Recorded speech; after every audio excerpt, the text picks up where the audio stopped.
Hello everyone, today I have a review of another Spyderco knife replica, model C235CF. Total length is 20.1 cm, blade length is 8.7 cm, blade thickness is 3.5 mm. The steel of the blade, according to the markings, should be CPM S90V, but it's probably 9CR18 MOV, tempered to approx 59 HRC, full flat grind. Opening with a hole in the blade.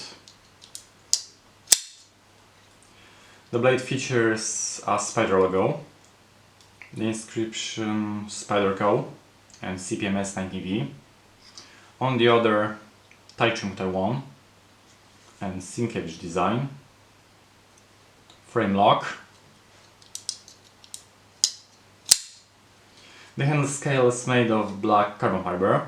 The pivot screw, backspacer and the pocket clip are blue anodized. In summary, quite interesting model, different and unconventional, designed by Mr. Dmitry Sinkevich, comfortable thanks to the handle profiling, very good mechanics, overall high quality of craftsmanship, perfect for EDC. That's all in this review, thanks for watching.